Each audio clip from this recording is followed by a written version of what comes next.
And welcome to the Ōtorohanga Community Board meeting, April meeting. And start time is 4:01. Okay. For the apologies, and we've just got Steve as a late apology. So the Ōtorohanga Community Board received and accept the apology from Councillor Steve Hughes for non-attendance. Okay, and I have a mover, Councillor Hutchinson, and a seconder. And we'll have a show. All in favour? And against?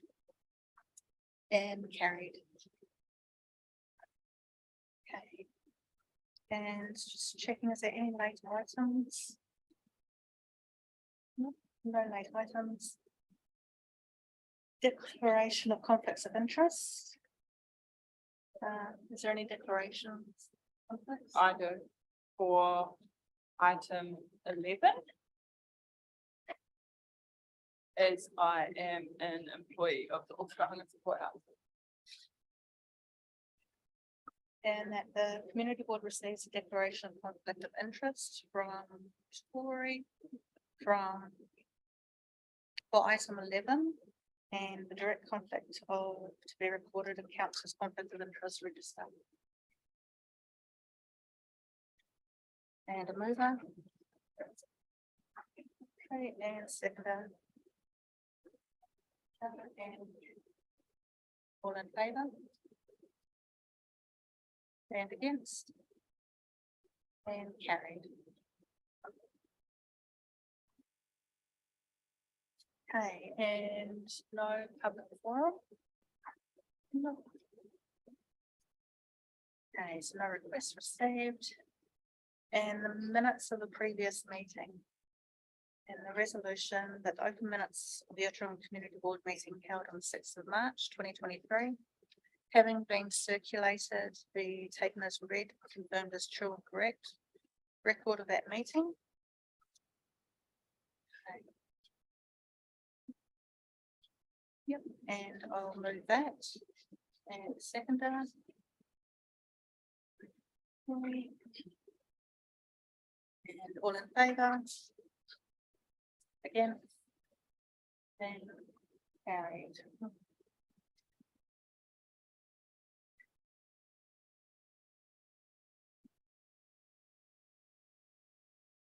Okay, so item 11.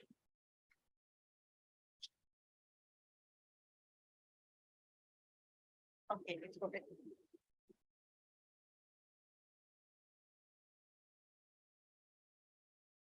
Okay, so consideration of the Ōtorohanga Support House request for increased funding and the long-term lease of 88 Ōtorohanga Street. And I'll hand over to Group Manager Strategy and Community. Thank you, Madam Chair. So this report comes before the board for the board to consider a request from the Ōtorohanga Support House for the length of lease of 88 and 120 Ōtorohanga Street and increased funding with the board to make a recommendation to council as an outcome of this report. The report summarises how council came to purchase 88 Ōtorohanga Street and 17 Lawrence Street with the use of the Ōtorohanga Community Board Property Development Reserve Funds. Further, the involvement by the board in considering information and making recommendations to council for both the property purchases and the tenancy of half of 88 Ōtorohanga Street for the period of 1 year. In terms of that part of the report, are there any questions? I might just pause throughout different areas of this rather than waiting till the end if that suits the board. Recording in progress. Okay, and have any of the board got any questions on that part? So just recapping the history of how it came to be purchased. If there are no questions, I'll carry on. Since the expiry Oh, I might just jump forward a little bit, bear with me. So the Ōtorohanga Support House has made 3 requests to council. One, a longer term lease. Currently, it's on a month-by-month basis. An increased funding of 17,000 per annum to make a total annual grant of 36, and the ability to explore internal access between 88 and 120 Maniapoto Street.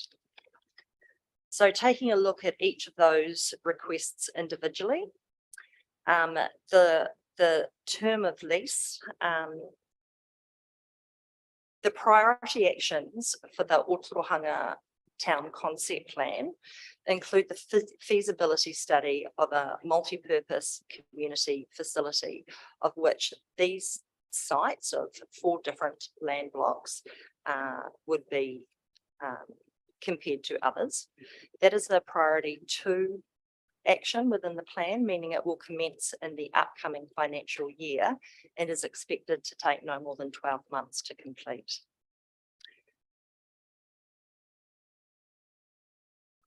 As a balance between supporting the Ōtorohanga Support House to secure funding and council's need to future plan, the staff recommendation is for a 3-year lease.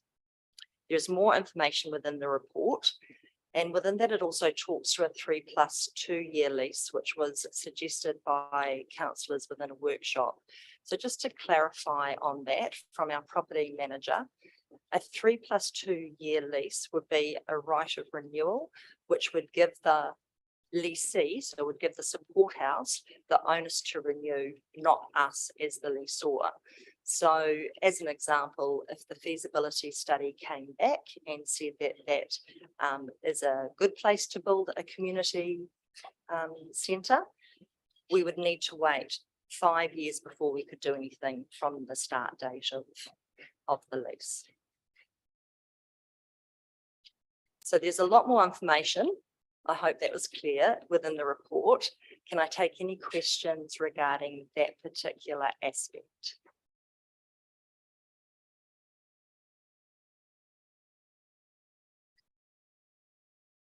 Okay, I shall continue. You can go back and ask questions of it later if you like. So the next aspect of their request is for the increased funding. So currently, the support house is funded by council, $19,000 per annum. While that does offset their rent at 120 Maniapoto Street, council seeks community outcomes, as we've noted in 4.18 of the report. When the support house were awarded the lease of half of 88 Maniapoto Street, it was on the proviso that they could afford the rent of $8,500. With the new lease seeking the entirety of 88 Maniapoto Street, that rental value increases to $17,000, which is also the funding increase requested by the Ōtorohanga Support House.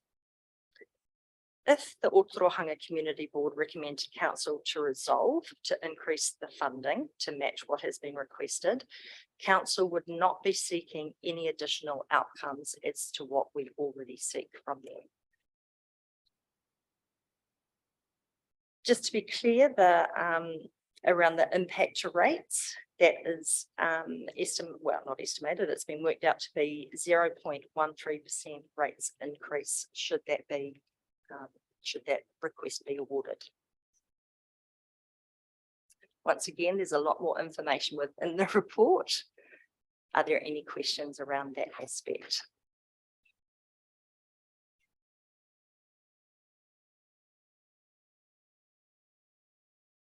So do you have any questions? Did any of the board members have any questions regarding that part?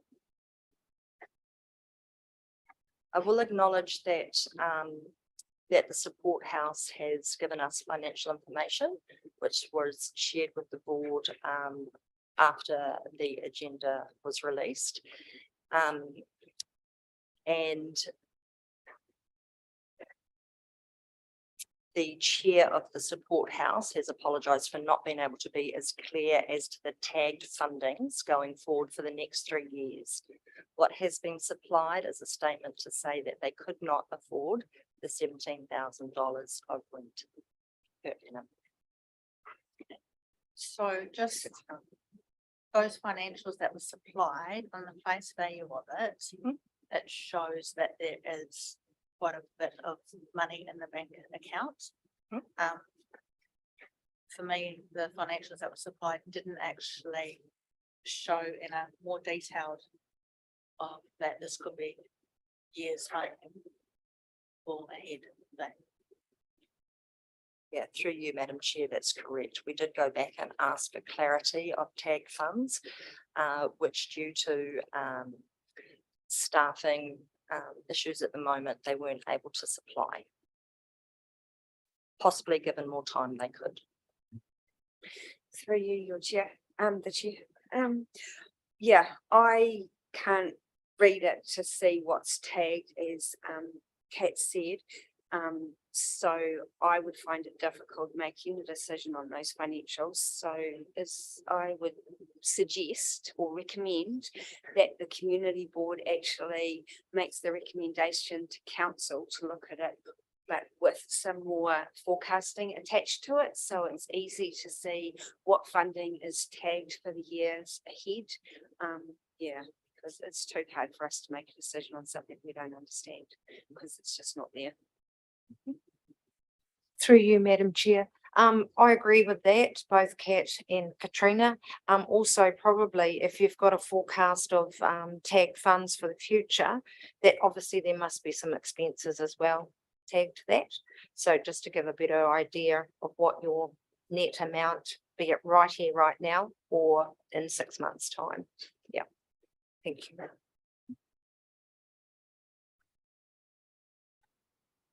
Through the chair, I would certainly, I would make that unanimous with those of us here in the room.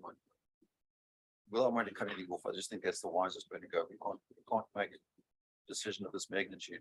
I mean, I haven't got a huge value property, but at one point that's about $260 a year extra just on my rates. I shouldn't think about this might. Just, I think we need to have, or council needs to have more information before making an informed decision. So just so I'm clear through you, Madam Chair, if the board's feeling is to leave this decision to council, you would be wanting clearer projections and explanations of tagged funds.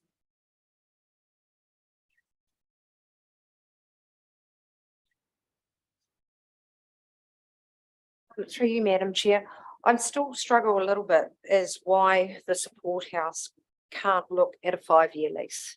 I know you've got this plan, the feasibility study to be done, but it doesn't help them.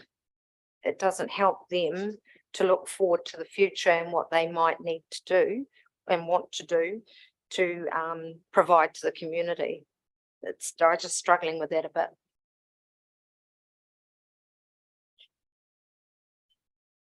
Through you, Chair, may I? I'll respond to Joe's question first. It's actually your plan. The Ōtorohanga Town Concept Plan is the Ōtorohanga Community Board's plan that was recommended through to council. And so this was one of the actions in that plan. So, I mean, I guess if you feel that strongly about it, then maybe there's an extra recommendation to council. What I'm a little concerned about in the all the discussion that's going on now is essentially if you don't make recommendations about the substantive items in this report, you relinquish your right to have that involvement. You are basically handing the full decision to council your recommendation is that council makes whatever decision they want based on their assessment of the extra information. Now, I've just asked for, and she's just sent it through, whether the report can be left lying on the table. Now, I know there's some questions around the annual plan and around the financial impact. We've modelled the annual plan with a sum included. And so, and it's not hundreds of thousands of dollars. So I believe that if for any reason it was taken out, then it wouldn't have a significant impact. Am I right, Graham? Yeah. So I'm just sort of checking whether you are able to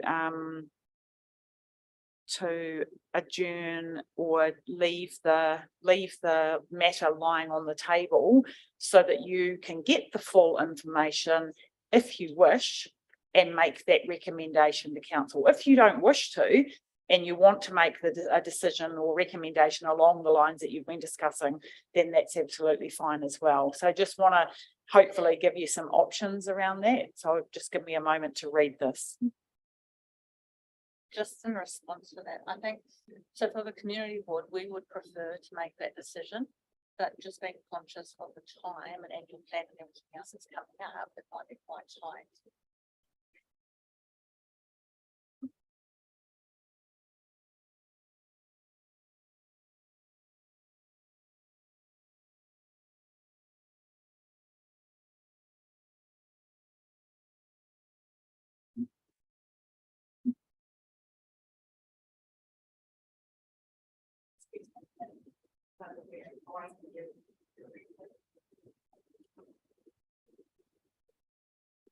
Was there any other questions regarding any of the other matters?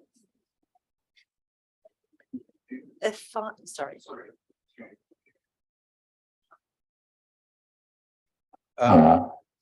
If we were to, whatever the wording goes and delay this decision for a month, how would that impact support us? I mean, it's tomorrow thinking it's not who makes the decision, it's the fact that the right decision is made. And if it means waiting a month and we make a decision, fine.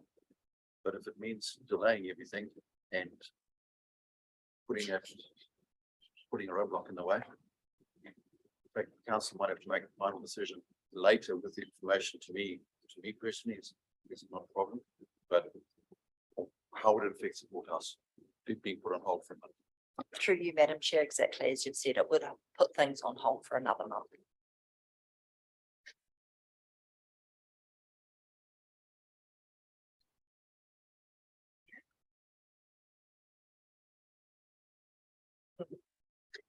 Through you, Madam Chair, do we know, or has the support house indicated to you, Nadia?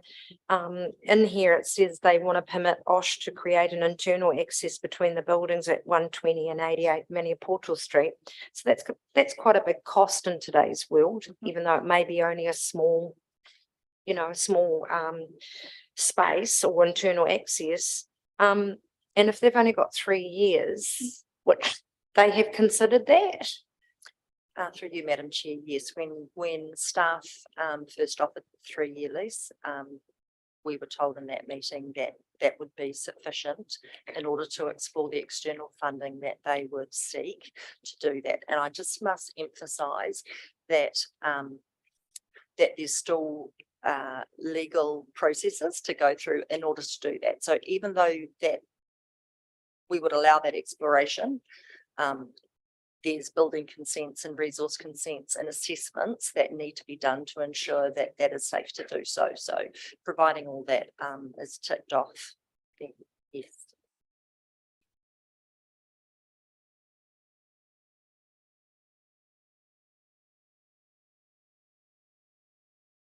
Sorry, through you, Madam Chair, one more question. In the recommendation, you've got council agrees to fund the additional cost 17,000 per year associated with the lease of 88 Portal Street for a period of 3 years. When that lease comes up in that 3 years, is there a proviso or can a proviso or maybe put in there that is looked on whether that will be future ongoing? Does that? So what I'm saying is that they might get it at the moment, but it's to be looked at the end of that 3 years of whether that going forward is right for the ratepayers. So we've aligned the additional funding to the lease suggestion. So at that point, it could be looked at again, depending on what the future of that site looks like. What we would do through the long-term plan, and correct me if I'm wrong here, Tanya, is put the money into the long-term plan on the assumption that it would continue, so that we're not trying to, I guess, do another annual plan proposal or request like this one. So basically, in basic terms, you're saying that that's there forever. They have that been paid for. No, so a lot of this is reevaluated at each long-term plan Okay, process, right. which is every 3 years. Yeah. Thank-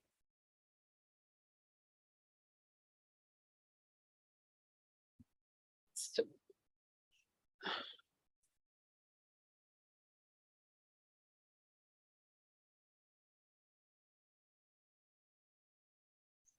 Kyle, what was that? I'm just wanting, before we craft a recommendation, I just wanted some general direction. Sorry, I wasn't listening to any of that because I'm trying to draft a recommendation for you. But yeah.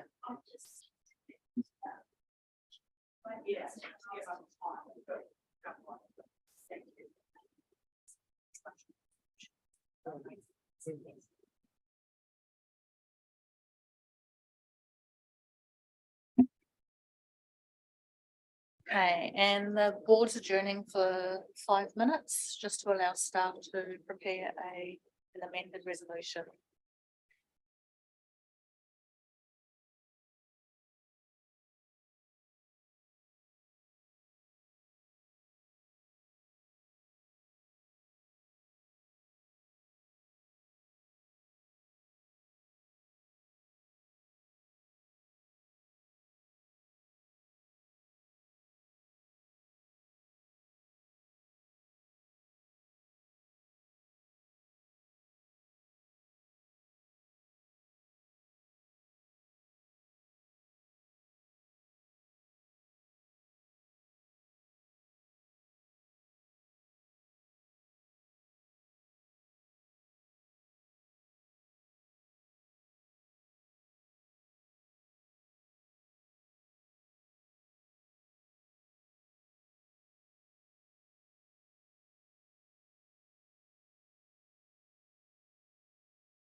Yes.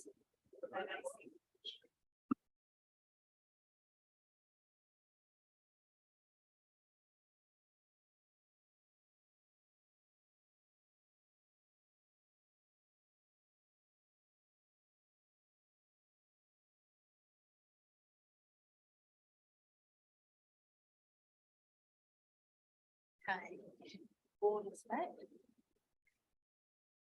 Okay, so the amended resolution is that the Ōtorohanga Community Board, having considered the request from Ōtorohanga Support House, A, note that there is insufficient information provided by the Ōtorohanga Support House to make a recommendation to the Ōtorohanga District Council, and resolve that a decision be deferred to the next ordinary meeting, and request that the Chief Executive ask the Ōtorohanga Support House for further information on the tagged funds, including the future use of invested funds to support their request. Just a minor change through you, Chair. I think we need to be clear with number 2, resolve that a decision be deferred to the next ordinary meeting of the Ōtorohanga Community Board, just in case there's a muddle there with the council's meeting. Okay. Yep.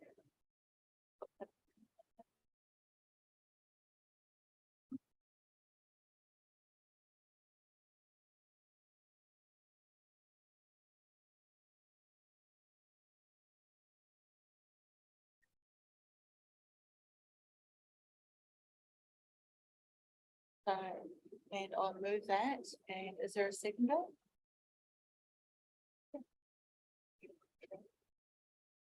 All in favour? And against, and carried.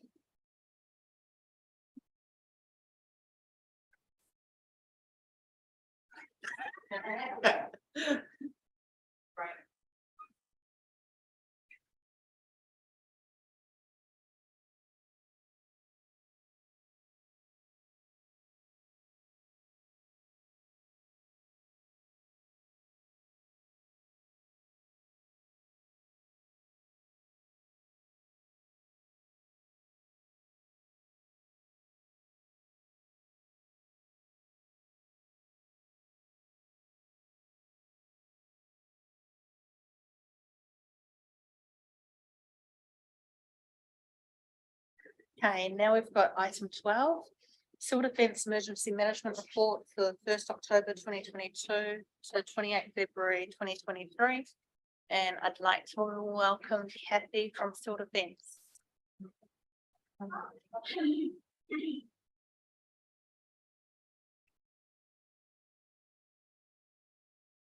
Hi, thanks. I thought I was just coming down to support Mark. It's okay. I understand it's a information only report on your agenda, but I'm just happy to go through anything or answer any questions or anything that any of you might have in relation to the report.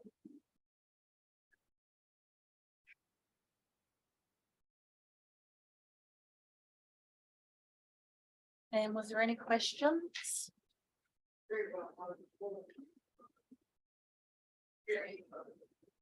Thanks. I try to be thorough.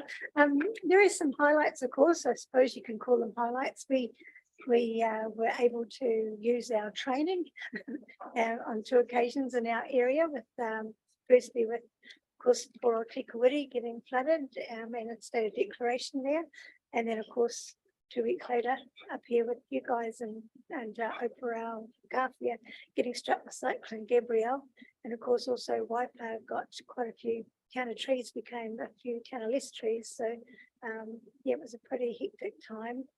Then of course, with I stepped in and helped out our neighbouring towns of Waikato District Council with their problems up at Port Waikato, which probably mirror some of the issues that we have along our coastlines as well. So that we need to sort of take from learnings from some of their designs, and the problems with Port Waikato were not their normal problems. They were from people who have altered stormwater swale drains and have actually compromised some of the plantings on the hill behind the houses, which meant that that subsided, which caused there's 7 red sticker houses to the state.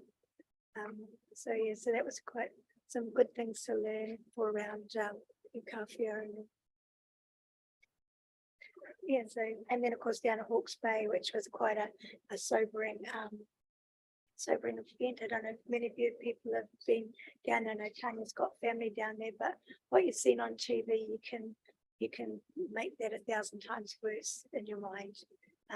You know, I physically drove through the Esk Valley on my way down there and cried. It was the devastation is real, and it's going to be a long time in the fixing. But otherwise, on Chair Pono, if you have any other questions. So you can, I received an email from friends of mine down in Hawke's Bay who are working at it. And the quote was, they are working tirelessly but are extremely tired.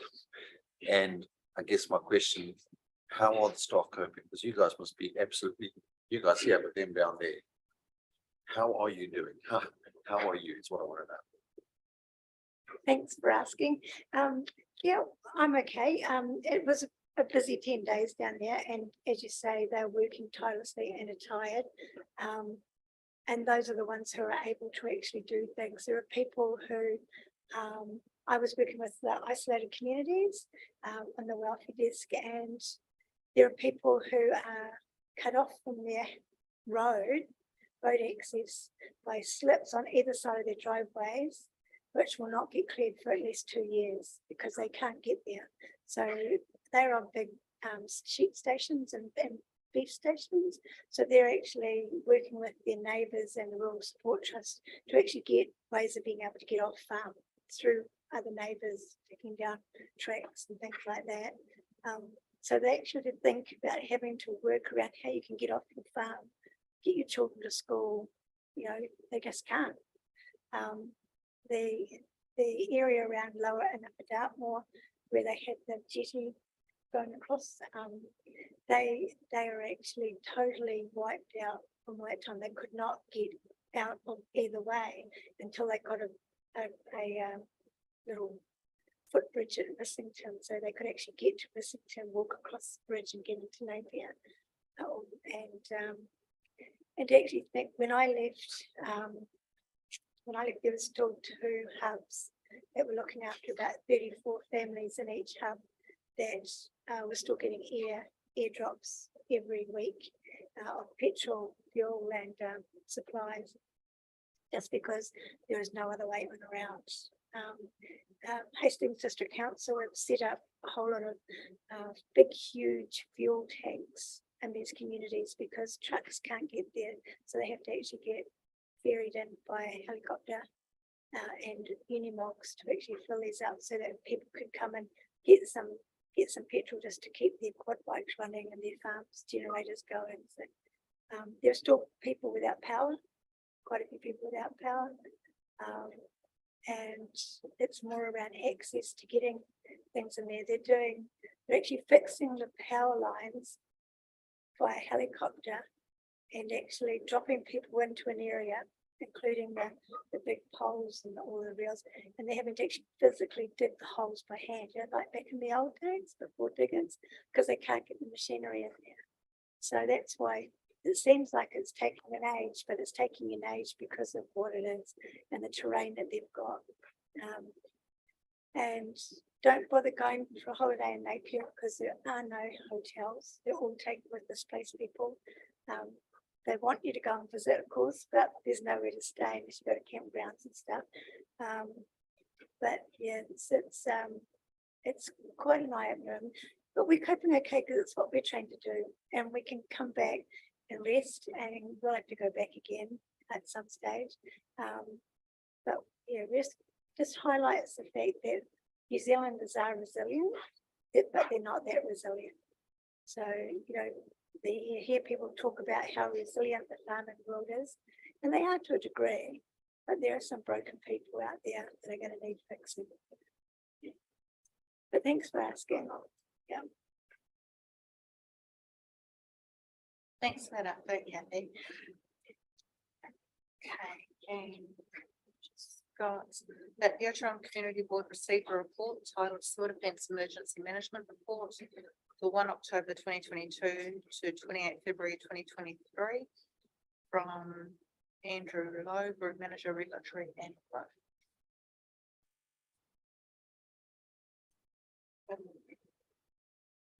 And can I remove that? And seconder.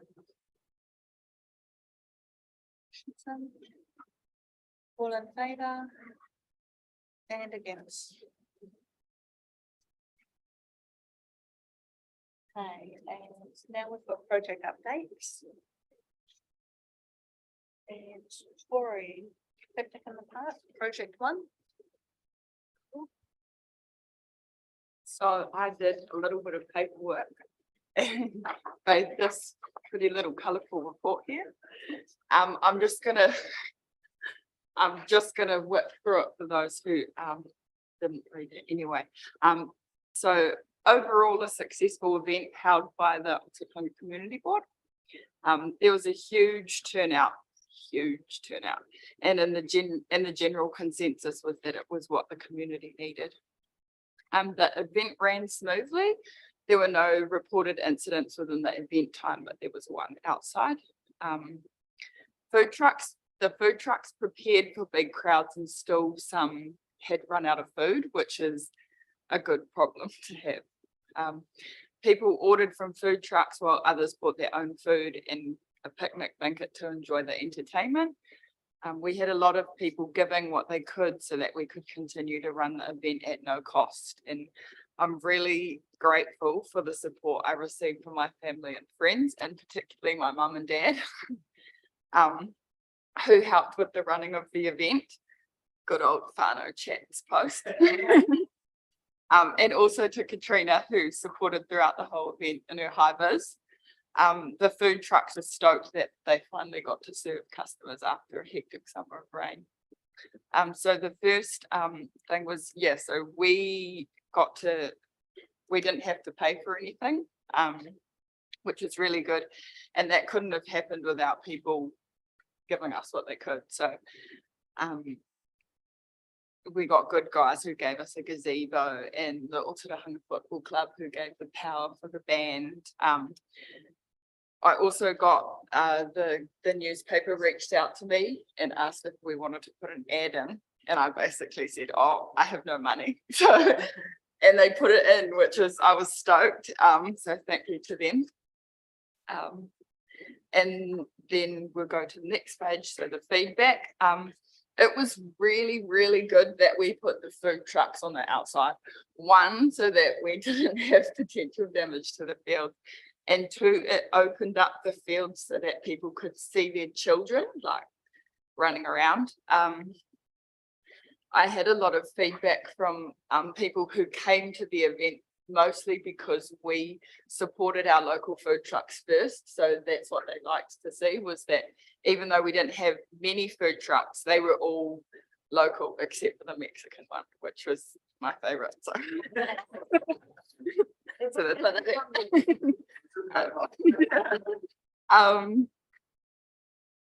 And then also the bubble area as well. We had set up a little bunting, if you haven't seen photos, for people to just have free play of bubbles, and that was really good because balls didn't end up going in there. There was hardly any rubbish at the end, so me and my flatmate had head torches ready to prowl the fields for extra rubbish, and there was none, which was real cool. Yeah. And the band was a really, really good style for the picnic, like a relaxing vibe, so that people could just chill out in the event signage. So my dad went a little bit over the top. He put event signs on every single entrance. So yeah, that was real good because a lot of people didn't know that it was happening, those that weren't on social media. So they came down for a nosy. I put down a few things to work on for next time, and it was scooters and bikes. I had to put my mum hat on quite a lot and be like, hey, this is dangerous. even though it's common sense, like to not have your scooters, let your children go with scooters down or riding in between, it was still happening. So how to crack down on that, I guess, just policing. So more grumpy people. Dogs, I did put on our advertising to leave your dogs at home. Wild Gourmet in the Gardens, that's actually dog friendly, so you can bring your dogs there. It was just that we had a few dogs that were like puppies that were like scrounging and real hyperactive ones. The sound system, because the band came from they're just the garage band that just started up. Their sound system wasn't big enough for the event, but I just volunteered my parents on the sound system for next time. So it would be sweet. And yeah, and it would be good for us to have more food trucks next time. I think we could have done with another 2 hot food trucks. The 2 that were already there had to put a pause on their orders just to catch up. And then 1 sold out within 2 hours. And then also, I think a real good thing to do would be to charge for a site at the next one. Maybe not so just enough so that we can afford stuff, like we can afford to pay for an advertisement in the paper or stuff like that. I did some research, and some of the sites in Hamilton are $400 for food trucks, so we did like $50. Yeah. I'm just going to go through the whole lot. Other groups that have supported was St. John. So I rang Alan Pearson, who said that for community events such as this one where the risk is low, it would be a good chance for their cadets to do some first aid training so they could set up a tent, and also because he's that next level up, you know, it just covers all those bases. The toy library, talk to the president of the toy library, could do an under 5s area like they did at the Kyoto School fireworks. And the college, so I still needed to contact the college to discuss it further, but did have some brainstorms that maybe some students from there could run activities. And the most important part that I wanted to touch on was things we should have on the ready to make the event organising easier. So that is an events box, and what I thought would be good was to have an events box where we have a first aid kit, extension cords, you know, cord covers, hivers, multi-box, all those things all set in a box so that we're not running around last minute asking people if they have them. How do we fund that? I sent Nikki an email about the funding workshop, and then just briefly mentioned that this is what I wanted to do. And obviously the community grant came up, which is due this Friday. And then there's also the discretionary fund. If you see there, that's what I put down. Not sure if Graham, that's the right number, but we could use that. Yeah, and then incidents that happened was our new coffee cart that services up by Main Road, her trailer came off, but that was all sorted. And the last page. So over the course of from November, when we first tabled the idea to now, I ran into heaps of barriers which made it the planning of picnic in the park difficult. I found that there was quite a big lack of communication. I think board wide, there was an assumption that things were done when they weren't, and I think that was a lot of assuming from me as well. Being new, kind of piggybacked off members that had already been on the board before, so kind of assumed that things had been done and they weren't. So yeah, so it was a bit of a shock on Tuesday to get an email that said there was a few things still to do, which was a little bit disappointing. It really challenged me and my motivation. But we pushed through it again from the support of my family. And I think just on that one there, we're gonna have a meeting regarding how that can work better going forward. And also now that Nikki's here, she'll be involved in that conversation too.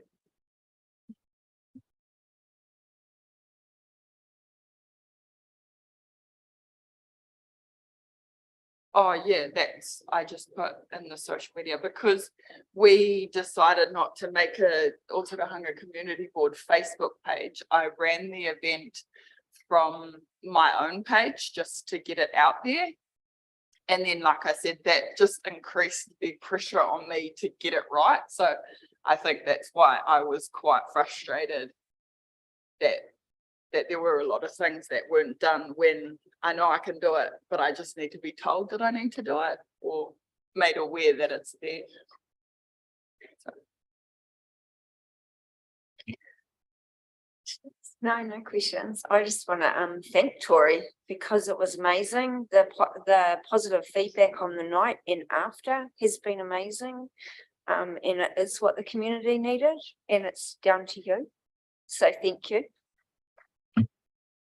Yeah, I'd like through your chair to say thank you as well, Tori. You've done a massive lot of work along with a few in the background as well in your supporters. I'd just like to maybe work out, can this be an OCB thing so that it takes all the responsibility off you? So just working out legally, are we allowed to do that and use some funds? Do you know what I'm saying? And create an event box and how that will look, because if in 3 years' time we're not here, hopefully we still are, but if we're not, what happens with the new OCB board members, you know? So just wanting to be a bit more official in that sense, that if we can take it on as something, we're allowed to legally, it's not a problem. And that means that next year, you know, there's all of us a bit more involved. Yeah. As the community board, if that's what is decided. Does that make sense? Yeah, thanks. Yeah, and I think that's a discussion that we'll need to have for going forward. The event box sounds really good because that was a bit stressful trying to find those nice bits of items. But yeah, mainly from the community, really well received. They were hoping there's going to be another one in April. Not quite there. So looking at just the summer events at the moment based on weather, how things are going. Could I just say thanks as well? Yeah, thanks. And just to add there, I didn't recommend our public address system because I thought you had one with the band, but if you got your folks one, that's fine. But we have got one that we use at the light party, which is pretty effective. So if you need it next year, just shout. My parents do have one, but they don't know that I've offered it up. And they might now because we're streaming.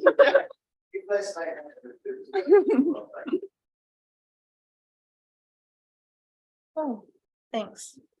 Okay, and now project 2, board member Butcher, Councillor Christensen, doing a verbal update for the Ōtorohanga Trail. Okay, through you, Chair, I just want to read the report, the Ōtorohanga Pohora and Connectivity Trail, which incorporates the fitness trail.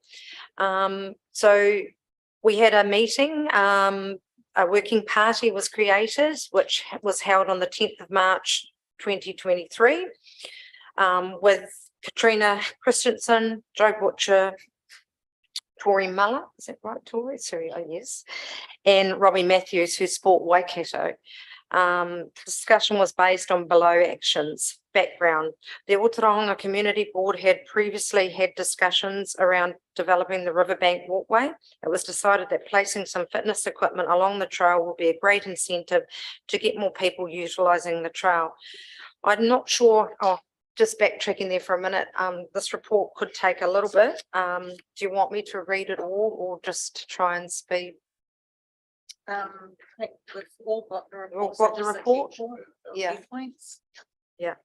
So, so we created the working party. We've had one meeting so far, working out, what we would like to have called it. And then we came up with the Hōhora and Connectivity Trail. Hōhora meaning, have I pronounced that correctly?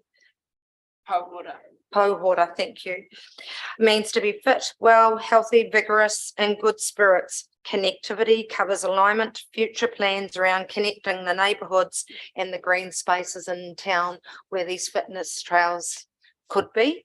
We've Robbie, key outcomes, Robbie has looked at the fitness trail, which has already been looked at through the Kawhia Community Board. And that seems to align at this stage with what we could be looking at. So she's getting information from that so that it's like, you know, you're not reinventing the wheel. And she's also talked to the Kawhia Community Board and asked if that's okay that we look at that. And so in relation to the report there, since the last community board meeting, working party have completed the above draft of discussion and agreed actions. We are happy with our new focus with originally planned fitness equipment on the Riverbank Walkway project. We'll feel that it's a more holistic and meaningful approach to a better future focused opportunity to achieve not just great opportunity for the community, but a project that will support priorities that have been identified from the recent TCP consultations for our town. Robbie's met with Jared and the Kawhia, as I said before, the Kawhia Fitness Trail Group, and they've had discussions around the trail. And we felt that it was better to connect all the green spaces with this fitness trail, so to speak, because obviously we cannot put any fitness equipment along the Riverbank Walkway on the top. The working party is engaging and will continue to engage with the relevant council staff to ensure consent, compliance, safety and approval. And we welcome thoughts from the community board and look forward to progressing this project further with the board's recommendation to do so. Any questions?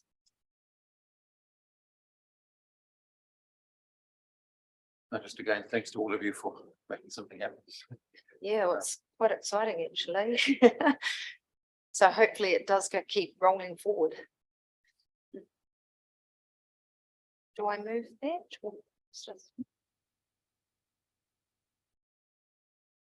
Oh, thanks for all your work that's gone into that, and I'm excited to see what the outcome's going to be. Yes. All right, so, and we've got the resolutions register.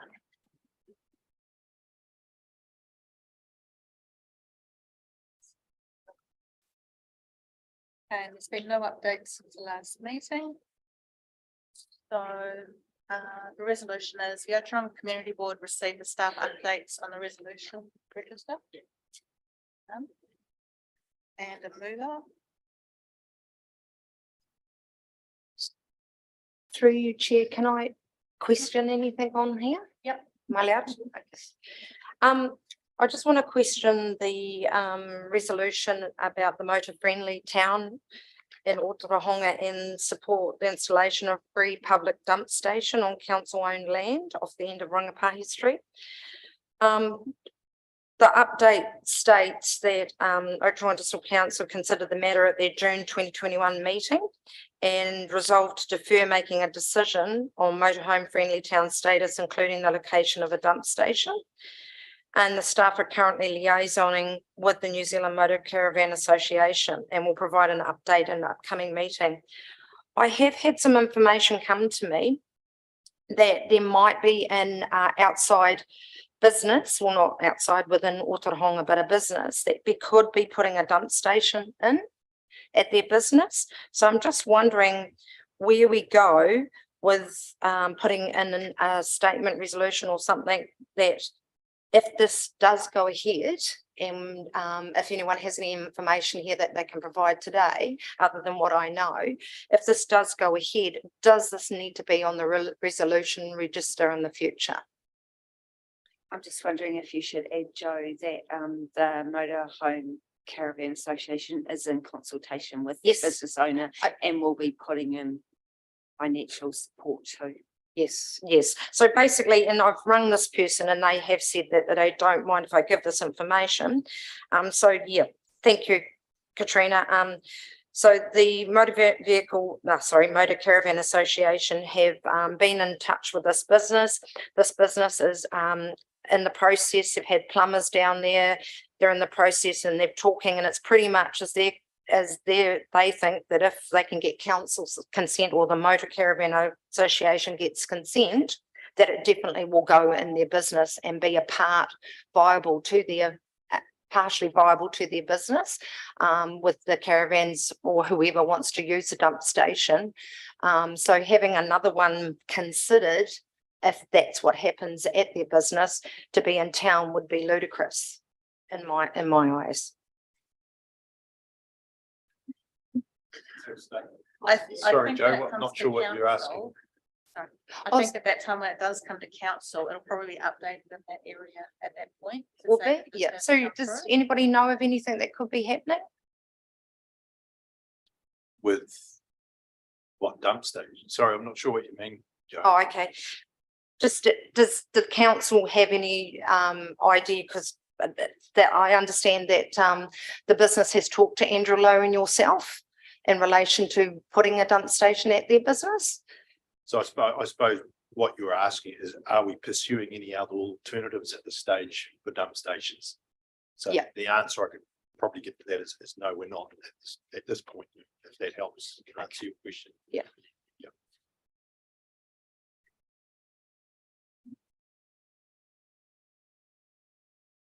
And so the mover was Peter Coventry and the seconder.